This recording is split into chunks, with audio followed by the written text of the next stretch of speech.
The massive ship hung in space like a sleeping giant, its dark hull reflecting the distant sunlight. Captain James Walker stood at the observation deck of his shuttle, his weathered face showing no emotion as they approached the vessel. This was humanity's big moment, their first major gift from the stellar Concordat after 50 years of limited contact. But something about it made his stomach turn. Quite a sight, isn't it? Chief Engineer Maria Torres floated up beside him. Her dark eyes scanned the ancient battleship with professional interest. 2 miles long, half a mile wide. Makes our biggest ships look like toys. Walker nodded slowly. And they just happened to find it drifting in deep space, decided to give it to us out of the kindness of their hearts. The sarcasm in his voice wasn't lost on Torres. You don't trust them either. She pulled up a tablet, showing preliminary scans of the vessel. Trust is earned, Miria. In 50 years, they've given us nothing but scraps of outdated tech and vague warnings about developing too quickly. Now suddenly they're handing us a battleship. He shook his head. Something's wrong. The shuttle docked with a soft thud. Walker led his team through the airlock. 12 of Earth's best engineers and scientists, handpicked for this mission. The ship's interior was dark, illuminated only by their suits' lights. The air was stale but breathable, according to their instruments. Main engineering should be 3 decks down, Torres said, consulting her map. The Concordat had provided basic schematics, claiming they were translated from the original builder's databanks. We'll need to get power running before we can do a proper survey. Walker split the team into 3 groups. He went with Torres and Dr. Tom Reed, their power systems specialist.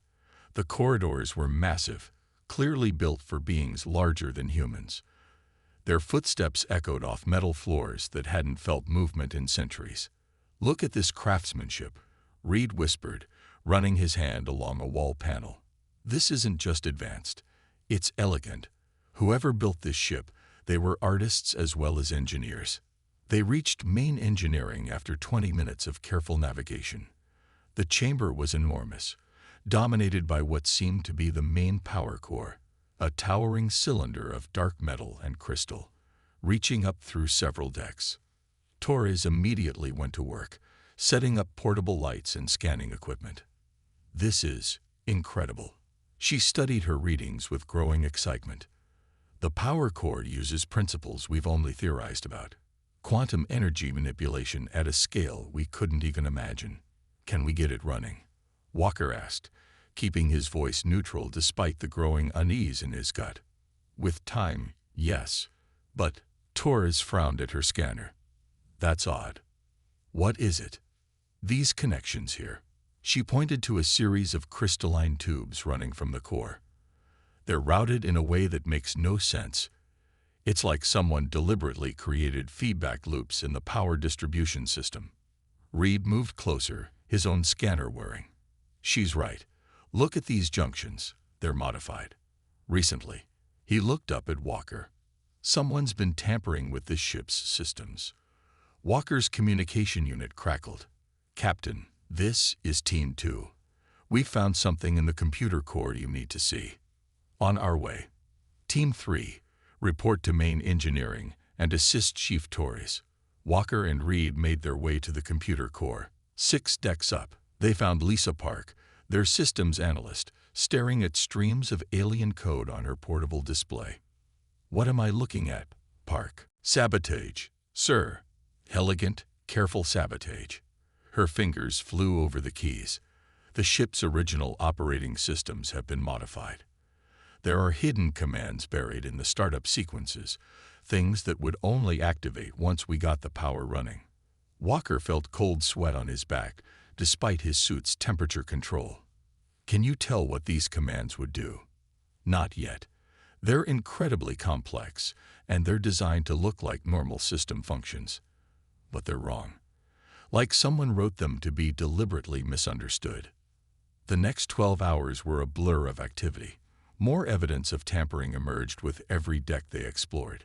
The weapons systems, the shields, even the life support, all had been subtly modified. The Concordat's gift, was looking more like a Trojan horse with every passing hour. Walker gathered his team in what appeared to be the ship's main briefing room. The portable lights cast long shadows as they shared their findings. The picture that emerged was disturbing. They wanted us to think we'd gotten lucky, Torres explained, showing diagrams on the main display. Find this amazing ship, get it running, maybe learn some new technology. But look here. She highlighted the modified systems. Once we powered up the main core, these feedback loops would create a cascade effect. The quantum energy wouldn't just destroy the ship, it would tear a hole in space-time. Half the solar system would be gone before anyone knew what happened. And the Concordat would express their deepest regrets, Walker added grimly. Such a tragedy, the humans trying to operate technology they weren't ready for. Should have listened to our warnings about developing too quickly. What do we do? Reed asked. If we report this, they'll know we found out. They might try something else, something worse. Walker stood silent for a long moment, looking at the diagrams. The Concordat had underestimated humanity in the worst possible way. They thought humans would be so excited by their gift that they'd rush to power it up, never checking thoroughly enough to find the subtle traps woven throughout its systems. We do exactly what they expect, he said finally. We act grateful. We take our time studying the ship, telling them we want to be careful and thorough. And meanwhile, he looked at Torres. How well do you understand that quantum core? A slow smile spread across Torres's face. Well enough to know it's not just a weapon. The Concordat didn't build this ship. They found it, just like they said. And I don't think they understand half of what it can really do. Then that's our advantage. Walker looked around at his team. They handed us this ship thinking it would be our destruction. Instead, we're going to learn everything about it. Every system, every circuit, every line of code. And when we're done, we'll have something they don't expect. Torres finished. Knowledge they don't have, about technology they don't fully understand. Walker nodded. Send word back to Earth. Tell them we've begun preliminary surveys. Everything looks promising. Tell them we'll need at least 3 months for a proper study before attempting to power up the main systems. He smiled grimly. Meanwhile, we have work to do. They thought they were handing us a death trap. Let's see how they like it when their trap becomes our key to the stars. The team broke up, heading back to their assigned areas with renewed purpose. Walker remained in the briefing room, staring at the technical diagrams. 50 years of patronizing treatment, of being handed obsolete technology like treats to a pet. The Concordat thought they were dealing with children, too naive to check their gifts for poison. That mistake was going to cost them dearly. 3 months into the restoration project, the ancient battleship had become a hive of activity. Teams of engineers and scientists worked around the clock, their presence carefully hidden from the Concordat's regular check-ins. In the ship's vast engineering section, Maria Torres hadn't slept properly in days. She sat surrounded by holographic displays, each showing different aspects of the quantum core's internal workings. You need to see this, Captain, she called out as Walker entered the room. Dark circles under her eyes matched his own, but excitement filled her voice. Remember those feedback loops we found? They're not just meant to overload the core. Look at this pattern. Walker leaned over her shoulder, studying the complex energy diagrams. After 3 months of intensive study, he'd learned enough to follow the basics. They're trying to create some kind of reaction. Not just any reaction. Torres pulled up another display. When the core overloads, it wouldn't just explode. It would create a cascading quantum effect that would spread through space. The blast would keep growing, feeding on itself. They meant to take out the whole solar system, maybe even beyond. Walker's face hardened. They really wanted to make sure nothing survived. No evidence, no witnesses. But that's not even the worst part. Torres brought up new calculations. The Concordat didn't design this trap. They copied it. These modifications, they're clumsy, like someone trying to copy advanced technology they don't fully understand. What do you mean? The original quantum core. Torres's eyes lit up with professional admiration. It's a work of art. The species that built this ship had mastered energy manipulation at a level we can barely comprehend. But the Concordat's modifications, they're like a child playing with their parents' tools. They knew enough to make it destructive, but they missed so much. A new voice joined the conversation. She's right. Dr. Robert Nash, their quantum physicist, walked in carrying fresh data tablets. His usual neat appearance had given way to rumpled clothes and messy hair. We've been studying the original core designs. This ship wasn't meant to be a weapon. It was meant to be something far more impressive. Nash spread his tablets across a workbench, showing complex equations and energy patterns. The quantum core was designed to manipulate space-time itself, not just for faster-than-light travel, but for precise control over quantum fields. The original builders could probably reshape reality at will. Walker looked between them. And the Concordat doesn't understand this.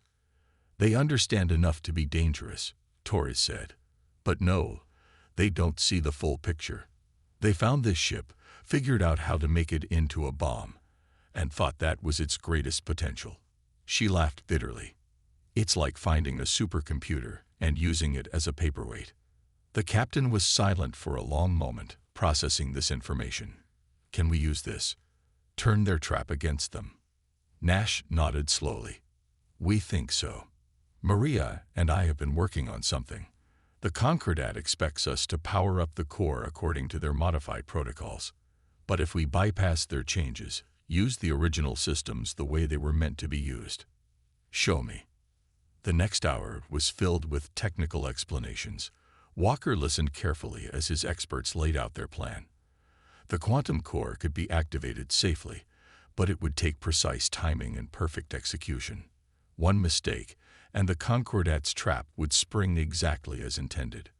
The real question, Torres said finally, is what we do once we have control of the core. Its power could revolutionize human civilization overnight.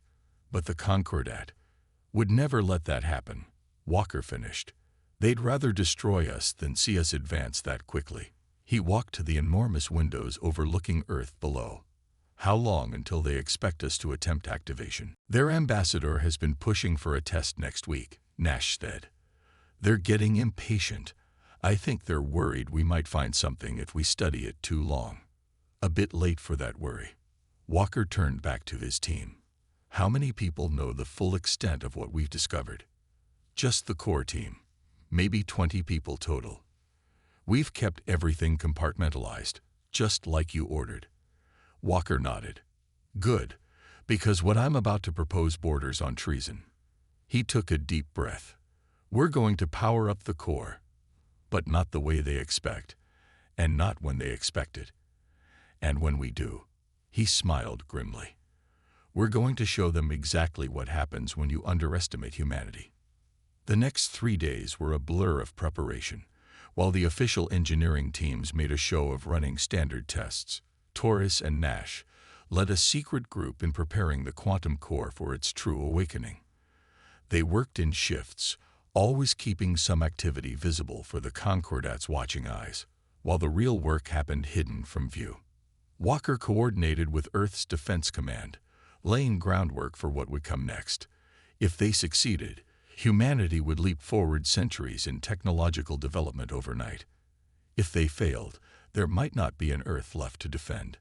The night before their planned activation, Walker found Torres alone in the engineering bay.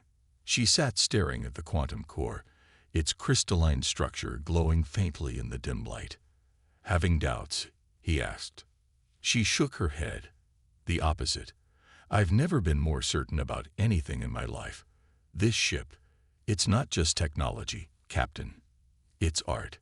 Poetry written in quantum fields and crystalline matrices. The beings who built it. She touched the core gently. They must have been incredible. And now their legacy falls to us, Walker said quietly. Not to the Concordat, who would use it for destruction, but to humans who spent 3 months taking apart every system, learning every detail, refusing to take anything at face value. It's almost funny, Torres said. They thought our caution, our paranoia, would be our weakness, that we'd waste so much time studying their gift that we'd never see its true potential. Instead, it was our salvation. Walker checked his watch. Get some sleep, Maria. Tomorrow, we show the Concordat exactly what happens when you hand humans a puzzle and expect them not to solve it. Torres stood, stretching tired muscles. You know they'll never forgive us for this. No, Walker agreed. But after tomorrow, they'll never underestimate us again. As they left the engineering bay, the quantum core pulsed quietly in the darkness. Tomorrow, it would either destroy everything they held dear, or become humanity's key to the stars. The choice had been made. The trap had been dismantled, understood, and transformed. Tomorrow, the Concordat would learn that some species are too clever to be trapped, and too dangerous to be betrayed. The day of reckoning arrived with deceptive calm. The ancient battleship floated silently above Earth, its dark hull reflecting the first rays of sunrise. Inside, the atmosphere was anything but peaceful. Teams of engineers rushed through final preparations while trying to appear unhurried to the watching Concordat observers. In the main control room, Walker stood before the ship's massive view screens. 6 Concordat representatives hovered nearby, their tall, slender forms radiating barely concealed anticipation. Their spokesman, who called himself the Observer, stepped forward. We trust you have thoroughly examined all systems. The Observer's translated voice carried a note of false concern. We wouldn't want any accidents during the activation sequence. Walker met the alien's gaze steadily. We've been very thorough. My team has checked every system 3 times over. He didn't mention which checks they'd actually performed, or what they'd found. We're ready to begin power-up procedures. In engineering, Torres and Nash worked with practiced precision. Their movements, rehearsed countless times in secret, appeared natural and unrehearsed. The quantum core hummed softly as preliminary power began flowing through its circuits. Initial power readings normal, Torres announced over the comm. Beginning Stage 1 activation. The observer moved closer to the main display. Remember, Captain, you must follow the activation sequence exactly as we provided. The original builder's systems are very particular. Don't worry, Walker replied calmly. We'll follow the sequence to the letter. It wasn't even a lie. They just weren't using the sequence the Concordat had given them. Deep in the ship's computer core, hidden programs written over the past 3 months waited silently. The Concordat's sabotage was still there, but now it was surrounded by layers of human code, ready to redirect and contain the coming energy surge. Stage 1 complete, Torres reported. Moving to Stage 2. Power levels at 15% and rising. The Concordat representatives moved restlessly, their long fingers twitching. Walker watched them from the corner of his eye. They were nervous, but not worried. Yet, everything appeared to be going according to their plan. Stage 2 complete. Power levels at 30%. Nash's voice came over a private channel in Walker's earpiece, ready with the quantum field modifications. They won't see it until it's too late. Walker gave no sign he'd heard, but he shifted his weight slightly. The movement was a signal to his hidden security teams. If anything went wrong, if the Concordat representatives realized what was really happening, they needed to be contained immediately. Power levels at 50%. Beginning Stage 3. The quantum core's hum rose to a deeper pitch. Energy readings climbed steadily on the main display. The observer's fingers danced over his own monitoring device, checking the readings against their expectations. 60%, 70%. This was the crucial moment. In the Concordat's sabotaged sequence, this was when the feedback loops would begin to form, starting the cascade that would destroy everything. But Torres and Nash had spent months preparing for this moment. Energy spike detected. The observer's voice carried fake alarm. Captain, you must shut down immediately. The core is becoming unstable. Walker turned to him slowly. Is it?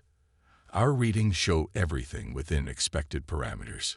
The observer's translator crackled with genuine surprise. But the energy patterns, this is impossible. Interesting choice of words. Walker's voice was cold. About as impossible as finding a derelict battleship and turning it into a death trap. The alien's large eyes widened. Behind him, the other representatives began moving toward the door, only to find their way blocked by Walker's security team. You knew. It wasn't a question. We knew from the first day. Walker turned back to the main display. Did you really think we wouldn't check? That we just blindly trust your gift without taking it apart piece by piece? 80% power, Torres reported. Quantum field stabilizing. No sign of cascade formation. The observer's composure cracked. You don't understand what you're doing. That ship's power could tear reality apart. No, Walker corrected him. We understand exactly what we're doing. Better than you do, actually. You found this ship, learned enough to turn it into a weapon, and thought that was all it could be. But he smiled. We learned what it was really built for. 90% power, quantum field fully contained. Torres's voice carried fierce triumph. Ready for final stage. The observer lunged for his communication device, but Walker was faster. A quick gesture, and the security team had all 6 aliens restrained. I wouldn't bother calling for help, Walker said quietly. Your ships won't be able to communicate through the quantum field we're generating. Actually, they won't be able to do much of anything for the next few hours. On the main display, the power readings hit 100%. The quantum core's hum changed to a pure crystal tone that seemed to vibrate through reality itself. Around the ship, space began to ripple like water. Quantum field stable. All systems responding. Torres's voice was jubilant. It works exactly like we thought. The original builders, they weren't trying to create a weapon. This ship can manipulate space-time itself. The observer had gone very still. You have no idea what forces you're playing with. Actually, Nash cut in over the comm. We do. We spent 3 months studying every circuit, every crystal, every line of code. While you watched us and waited for us to walk into your trap, we were learning things you never bothered to understand. Walker stepped closer to the observer. You wanted to destroy us because we were developing too quickly, because we might someday become a threat to your power. So you gave us this ship, thinking we'd be too excited, too grateful, too naive to look carefully at your gift. Through the view screen, they could see the Concordat ships floating helplessly, caught in the quantum field's effect. Their weapons were useless, their engines dead, their communications silenced. That was your mistake, Walker continued. Not the attempt to destroy us. We're almost used to that from older species by now. No, your mistake was thinking we wouldn't check inside the gift horse's mouth. Thinking we'd act like children with a new toy instead of scientists with a new discovery. Power stable at 100%. Torres reported. All systems nominal. The quantum field extends 12 light minutes in all directions. Every Concordat ship in the solar system is contained. Walker looked at the observer. Now shall we discuss the future? A future where humanity isn't your pet project or your potential victim, but your equal. Because right now, we're the ones who understand how this ship really works. We're the ones who can control its power. The observer's large eyes fixed on Walker. You would blackmail us. No, Walker replied. We're going to negotiate. As equals. And you're going to agree.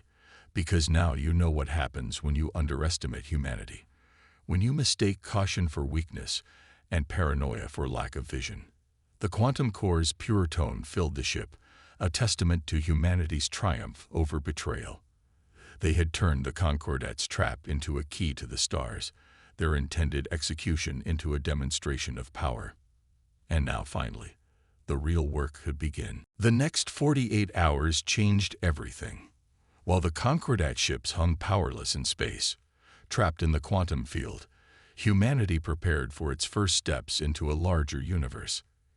In the ancient battleship's command center, Walker coordinated with Earth's leaders, while Torres and Nash explored the true limits of their new understanding. "The quantum field is stable," Torres reported, her fingers dancing over the crystalline controls. "We can extend it even further if needed. Their reinforcements won't be able to enter the solar system without being caught in the effect." The observer and his fellow representatives remained under guard, watching helplessly as humans mastered technology their own people had never fully understood. Walker noticed how their attitude had shifted from condescending concern to genuine fear. "Your people will retaliate," the observer said quietly. "The Concordat has ruled space for 10,000 years. We will not simply accept this. Humiliation." Walker turned from his displays. "Humiliation? Is that what you think this is about?" He walked closer to the alien diplomat. "This isn't about humiliating you. This is about survival. You tried to murder our entire species, and now you're angry that we didn't walk quietly into your trap." Nash entered the command center, carrying new data readings. "Captain, you need to see this. We've decoded more of the original builder's database. The quantum core. It's not just a drive system or a weapon. It's a key to understanding the fundamental nature of spacetime." The observer's large eyes widened. "You can read the builder's language." "We had 3 months to work on it," Nash replied with a shrug. "Amazing what humans can do when we're properly motivated.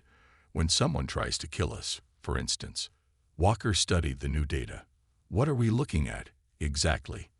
"The builders didn't just master quantum mechanics. They transcended it. This ship can create stable wormholes, manipulate gravity, even alter the flow of time itself. And that's just what we've discovered so far." A message flashed on the main screen. The Concordat's Central Council was demanding to speak with their representatives. Walker looked at the observer. "Your leaders are probably wondering why their clever trap hasn't sprung yet." He nodded to a communications officer.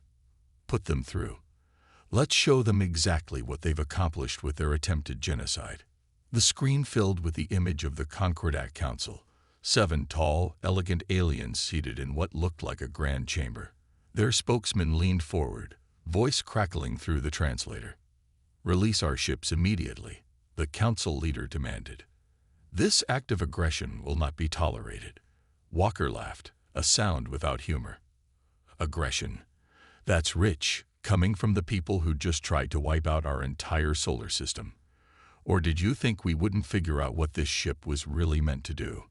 The council leader's composure slipped slightly. "We don't know what lies your military has fabricated." "Stop." Walker's voice cut through the excuses. "We found your sabotage. We understood your trap. And then we did what humans do best. We learned, we adapted, and we turned your weapon into something far more interesting." Torres stepped forward, bringing up technical displays.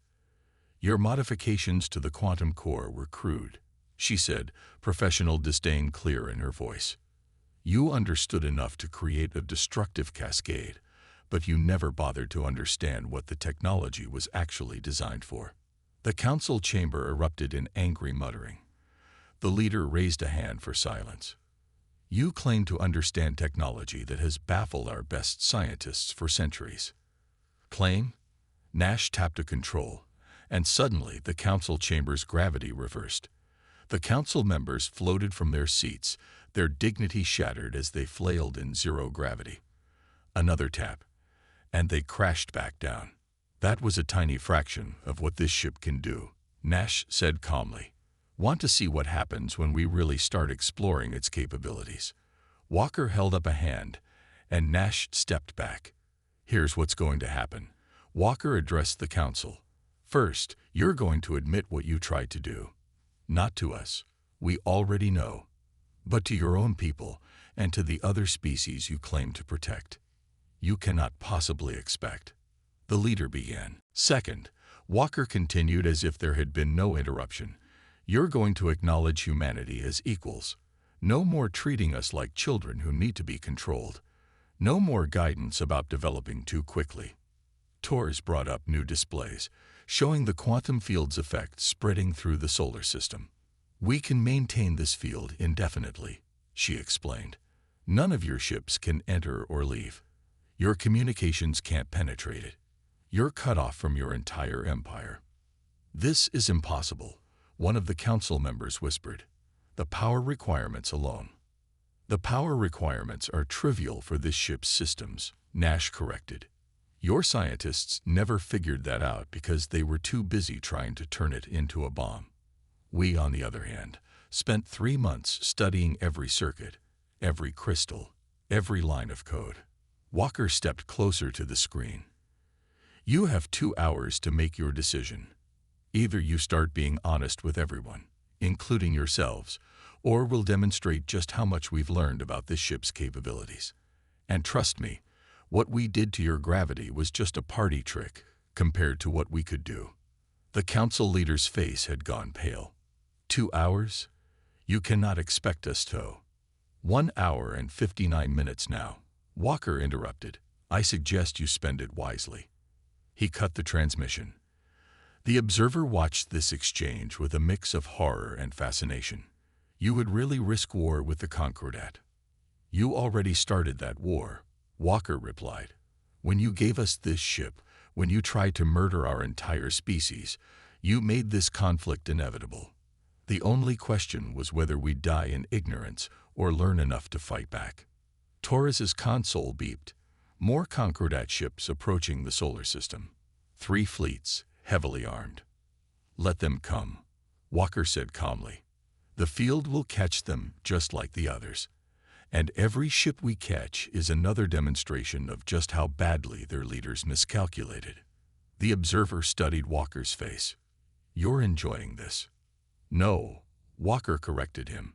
I'm not enjoying any of it. But I am going to make absolutely sure that no one ever tries something like this again. You wanted to keep humanity weak, controlled, dependent on your guidance. Instead, you handed us the key to understanding the universe itself.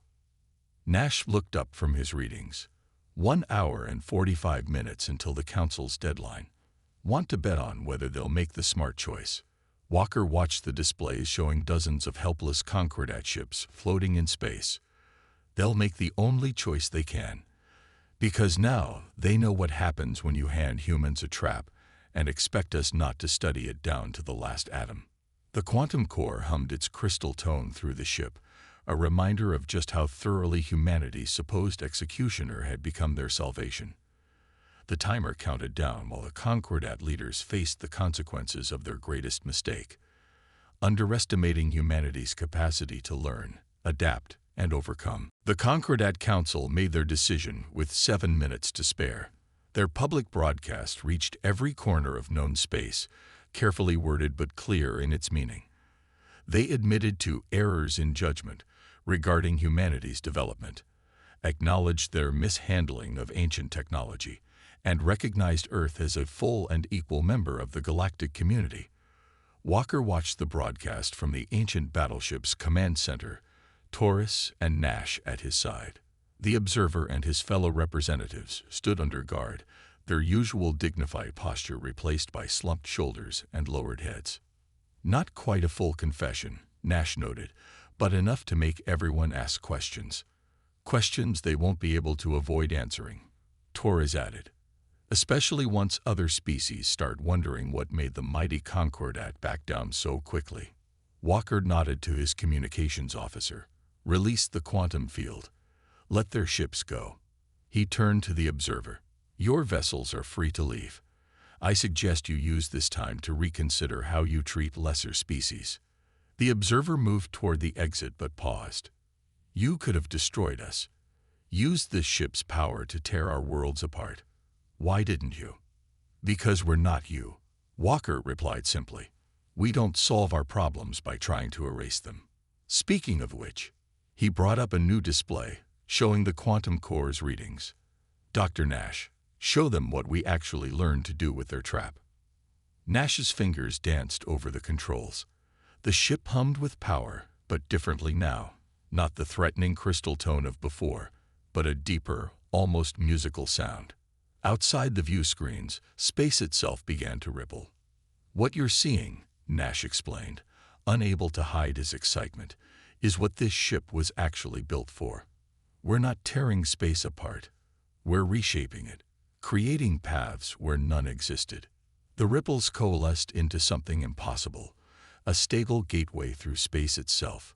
Through the portal, they could see a star system that should have been hundreds of light years away. A transportation network, Torres said proudly. The original builders created this ship to connect the galaxy, not destroy it. All that power you tried to use as a weapon. It was meant to bring people together, not tear them apart. The observer stared at the portal. Our scientists spent centuries studying this ship. How did you discover this in 3 months? Because we had to, Walker said. Because you gave us no choice but to understand every detail of this ship or die. Necessity made us look closer, work harder, think beyond the obvious. He smiled slightly. Also, we didn't assume we already knew everything. That helped. The portal shimmered, stable and beautiful. Through it, they could see Concordat ships approaching cautiously, their sensors no doubt going crazy trying to understand what they were seeing. This is just the beginning, Nash said. The builder's database. It's not just technical information. It's their history, their philosophy, their understanding of the universe itself. They didn't build weapons. They built tools to bring civilization together. Torres brought up more displays. We've barely scratched the surface of what this ship can do. Stable wormholes, gravity manipulation, even limited time field control. But it's all designed to connect, to build, to explore. You looked at this masterpiece of engineering and saw only a way to destroy. We looked at it and saw the future. The observer's large eyes blinked slowly. The Council will never accept this level of advancement. They'll try to stop you, contain you. They can try, Walker agreed. But I don't think they'll succeed. Because now every species in the galaxy is going to be asking questions about the Concordat's guidance, about their control of advanced technology, about their treatment of lesser species. He gestured to the portal. And we'll be here, showing everyone what's possible when you stop thinking about power and start thinking about potential. One by one, the Concordat representatives were escorted to their ships. As the observer left, he turned one last time to Walker. You've changed everything. The galaxy won't be the same after this. That was your doing, not ours, Walker replied. You handed us what you thought was our destruction and forced us to understand it completely just to survive. Everything that happens next, that's on you. After the Concordat ships departed, Walker stood with his team watching the portal shimmer. Beyond it lay not just distant stars, but a future no one had expected 6 months ago. A future where humanity didn't just survive an attempted genocide, but emerged stronger, wiser, and with the keys to the galaxy in their hands. What do we do now? Torres asked softly.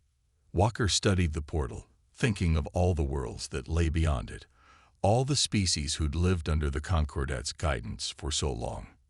Now we do what humans have always done best.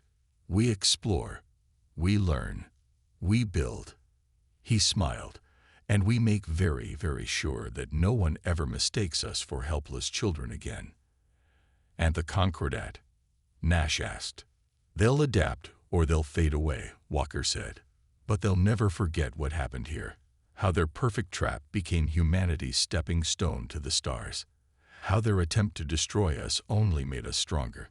The ancient battleship hummed with power, not the destructive force its would-be killers had intended, but the pure energy of creation and connection its original builders had designed. Humanity had been handed a death trap and turned it into a doorway to the future. As the first human ships began moving through the portal, Walker thought about the irony of it all. The Concordat had feared humanity's rapid development, their quick adoption of new ideas, their constant drive to understand and improve. Those very traits, the ones that had marked them for destruction, had instead ensured their survival and triumph. They had been handed a death trap. They had turned it into hope. And now, standing at the threshold of a new age, Humanity was ready to show the galaxy exactly what happened when you underestimated their determination to survive, to understand, and to grow. The future was waiting. And this time, humanity would meet it on their own terms.